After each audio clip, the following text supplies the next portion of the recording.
What's going on, guys? Buzz here, back again for another match review. Inter 4, Empoli 2. Come back from 2-0 down to 4-2. And probably one of the craziest games, most stressful games, especially given the fact too we're still in the title race and we lead Milan by 1 point. Uh, Two players in particular were pretty woeful this game. Uh, Nikolai Barella and Stefan de Vrij. Derived for the fact he got the second goal go, uh, just getting caught out of position and not imposing himself on an Empoli player, and Nikolai Barella for the fact that he was trying to do everything all by himself, shooting when he shouldn't shoot, passing when you can clearly tell a player is either going to go into the box, uh, just going all over the place. Just kept trying to shoot long shots from outside the box that weren't doing anything. Uh, he should have just kept it simple, but yeah. But we ended up winning the game. So Andre Piemonte scored the first goal. Interloni out on loan to Empoli scored against us. First goal, which was a good counter-attacking goal from Empoli. He beat Milan Skriniar towards the ball, who was able to get a touch on it, and it ended up going past Handanovic, 1-0. The second goal we weren't able to see here in the States if you're watching on Paramount Plus, because they were still showing a replay of the first goal, so by the time the replay had ended, we saw the ball crossing the line and the Empoli players score, but it was through a long ball from Empoli all the way up to one of their strikers. Stefan de Vrij is literally next to him. All he has to do is keep tight to him and keep running with him, because the player had to stop and grab the ball or control the ball from it being over him. But he pulled off. He was able to get a shot. Milan Skriniar was trying to slide in and stop it from going in, but slid into the net, and Empoli led 2-0. And we're thinking this, most Inter fans are getting angry, frustrated by the time it's 2-0, that this might be a replay of what happened against Sassuolo I think a month or 2 months ago. We were able to bring it back. DeMarco tries passing it across goal to someone in the box, but an Empoli player tries to clear it, hits it into the back of their own net, 1-2 for us. And then second goal right before halftime, Hakon's able to find Lautaro with a nice volley shot in. So it's 2-2. At halftime, we're thinking, Jesus, we got lucky. We're very, very lucky. Fortunate for the own goal to have gone in for us to come out and attack better.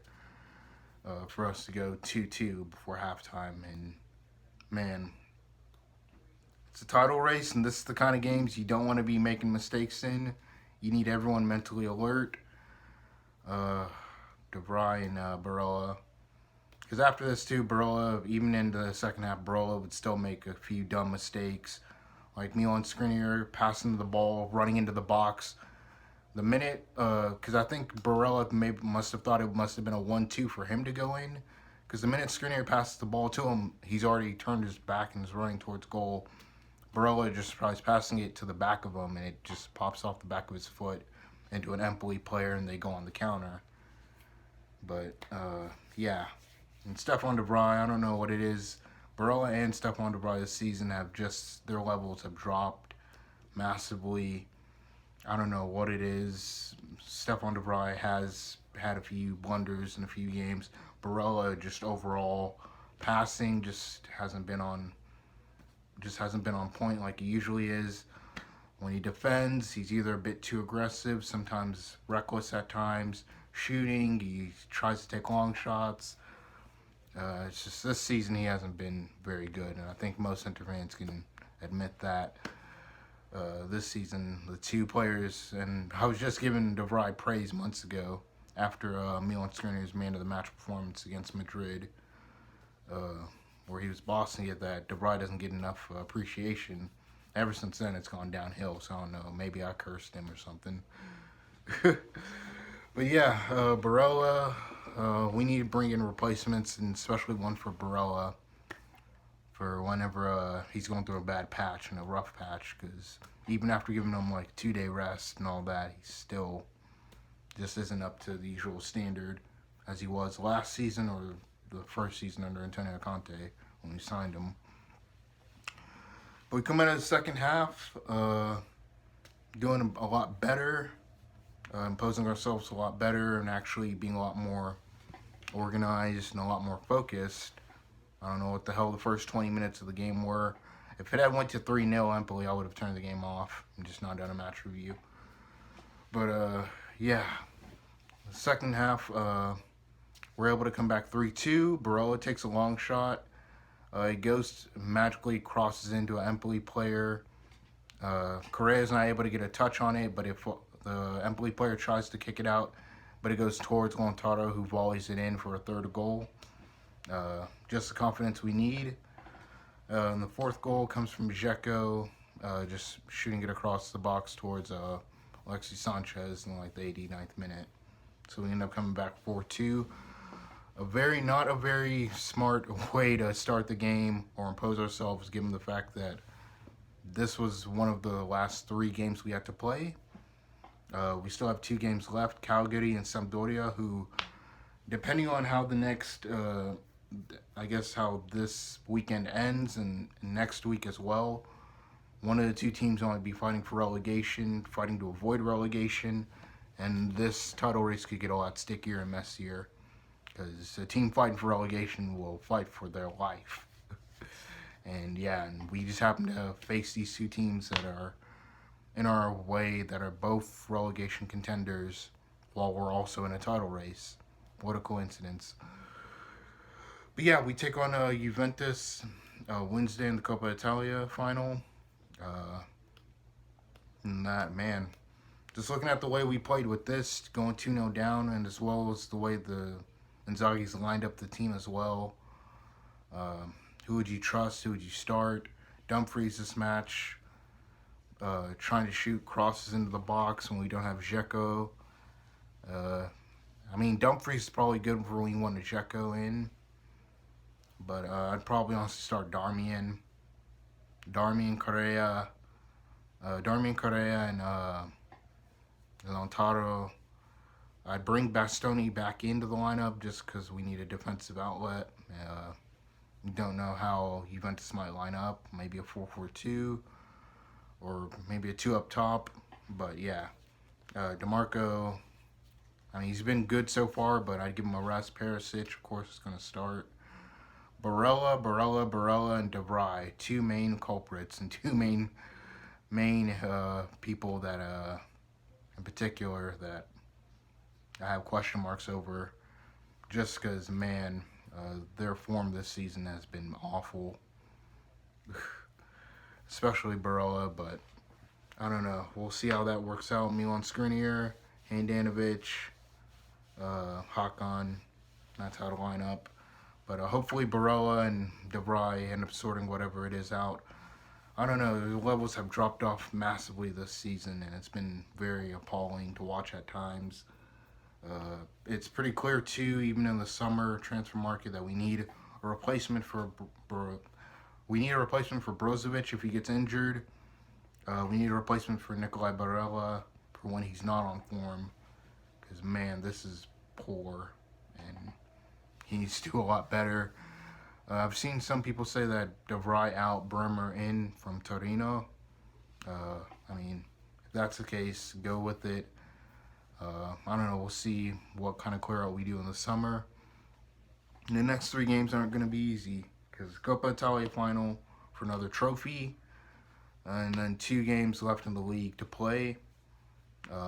We can't afford to drop any points, no draws. We have to go for wins in both of them to even have a chance at winning this Scudetto.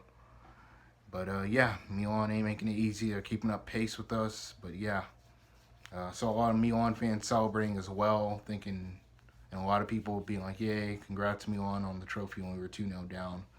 But after that, we ended up coming back, and surprisingly, one Milan fan made a tweet like, this is the kind of game where all of us Milan fans celebrate and then magically Inter come back 3-2 and win it.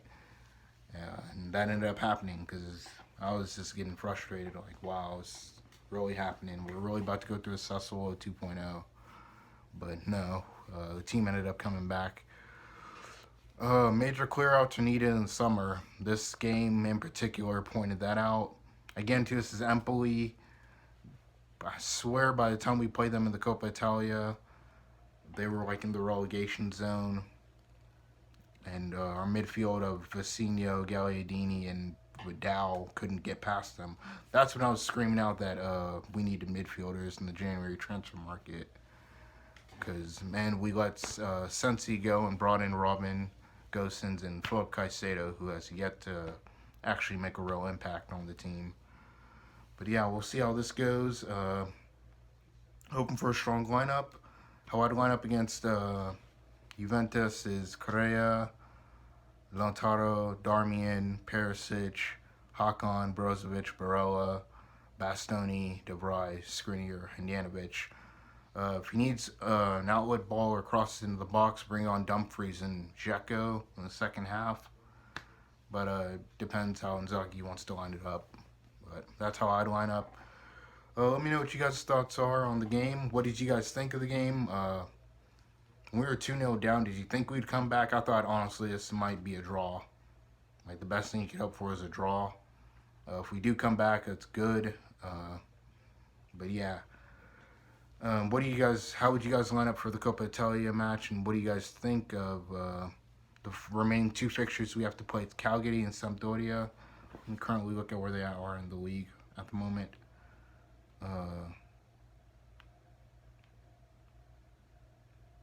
One football.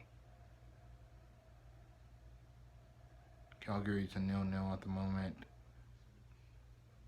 Calgary's currently 29 points. Sampdoria's 33. I think Sampdoria might be safe by the time we play them.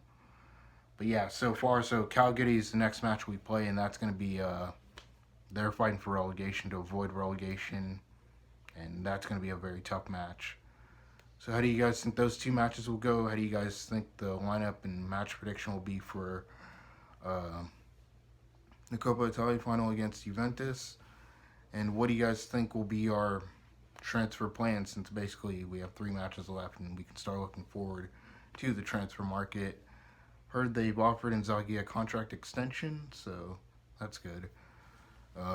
He can bring in more of his players and more players that suit his play style, and we'll see how that works out and goes from there. But yeah, let me know what you guys' thoughts are down below. Be sure to leave a like, comment, subscribe. Be sure to share the video too with any fans of any rival Serie A teams, or if you're a fan of Serie A. And I'll catch you guys Wednesday for our match against Juventus in the Coppa Italia final. Hopefully we win. But I'll see you guys then. Ciao.